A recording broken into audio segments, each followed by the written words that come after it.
welcome to my first video edition of Ranked here at Laughing Place. For this edition, we're going to be going to a park that I haven't visited in about 13 years, so that I recently got the chance to check out, and that is SeaWorld San Antonio. Now, this is the newest of the three SeaWorld parks, and also the largest, which is not necessarily a good thing, however, as there's a lot of empty space at this park, which is set around a huge giant lake. The park has made strides in recent years to pad out their ride lineup, but it still has a little way to go. Despite that, the ride lineup they do have is very strong. So, without any further ado, let's count down the top 8 attractions at SeaWorld San Antonio. Number 8. Riptide Rescue. So I didn't actually get a chance to ride Riptide Rescue, but I have ridden the same ride at SeaWorld San Diego, and I was quite surprised by how fun this little unassuming ride actually was. It's nowhere near as dizzying as it may look. The ride actually provides a couple of decent pops of airtime. The location for Riptide Rescue also can't be beat, with the center lake on one side and the towering Texas Stingray wooden roller coaster on the other. Number 7. Sea Swinger. Located right next door to Riptide Rescue is the more intense but equally sized Sea Swinger. Now, this ride is pretty deceiving due to its small size, but it provides some really thrilling moments. The swinging arm gets very close to sending you upside down. I was a little nervous going into this, but I enjoyed just how thrilling it was. And the same great setting from Riptide Rescue also applies to Sea Swinger. Number 6. Journey to Atlantis.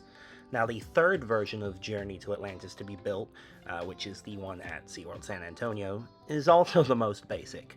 Now, all you really do is go up the lift hill, spin around for a small backwards drop, and then finally spin around once again to face forward for the big drop and big splash. The ride still provides a thrilling and soaking drop, but with far less theming than its San Diego and Orlando counterparts. Number 5. Tidal Surge. Tidal Surge is the newest attraction at SeaWorld San Antonio, and boy is it a rush. The type of ride is called a Screamin' Swing, manufactured by S&S. The arms build up speed each time they swing, eventually getting you to a top speed of 68 miles per hour with a dynamic swing height of 135 feet. Mind you, those swings are taken looking straight down, either at the ground or the park's lake, depending on which side you're riding on. Those max swings create some of the most insane airtime I've ever experienced, where I was literally levitating in my seat for a good 4 to 5 seconds. Now mix that in with a perfect location alongside the water's edge, and you have an exhilarating new attraction for the park. Number 4. The Great White. The Great White is a clone of the Batman the Ride coaster that you can find at many Six Flags parks. This coaster often gets maligned for being cloned so much, as there are 8 in the Six Flags chain alone. But just because it's a clone, it doesn't mean it's not an incredible ride. While small in stature, at least compared to some of the other inverted coasters, this ride made up for it with incredibly forceful and whippy maneuvers that you just don't find on many larger inverted coasters. Additionally, the way this coaster travels over the walkways is really fun to watch. Bolliger and Mabelar, the coaster's manufacturer, hit it out of the park with their inverted coaster design right at the beginning, and it's still a very popular type of coaster to this day. Number 3. Wavebreaker, the rescue coaster. Now, Wavebreaker is a really unique, more family-oriented ride.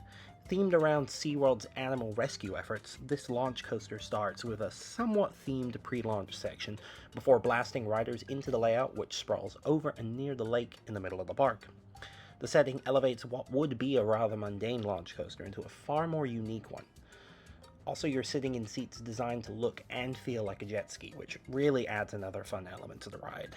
If anything, I would compare it to Hagrid's Magical Creatures Motorbike Adventure at Islands of Adventure, albeit not as intense and definitely not as well themed. Number 2. Texas Stingray. The newest roller coaster to debut at SeaWorld San Antonio is the modern wooden coaster Texas Stingray. Now, this is a really fun ride, and I had a somewhat tough time deciding between this and my number 1 choice. In fact, I enjoyed Texas Stingray so much that it's probably now my second favorite wooden coaster behind Ghost Rider at Knott's Berry Farm. The airtime on this ride is exquisite, as is the excellent first drop, which, somewhat uniquely for a coaster by Great Coasters International, is a straight one. This long ride also includes a drop into a tunnel, which always is a plus in my book. However, there is just one coaster in the park that I liked a little more. Number 1, Steel Eel. Now, Steel Eel looks like a hypercoaster, which is a coaster above 200 feet, but it's actually a mini hyper, standing at just a height of 150 feet. But don't let that somewhat smaller size fool you. This ride is incredible. First off, I adore the color scheme, which is a bright yellow track with purple supports, and the way this coaster towers over the back of the park's skyline is stunning. Aside from the aesthetics, the coaster experience is great, with every hill providing really fun and strong moments of airtime.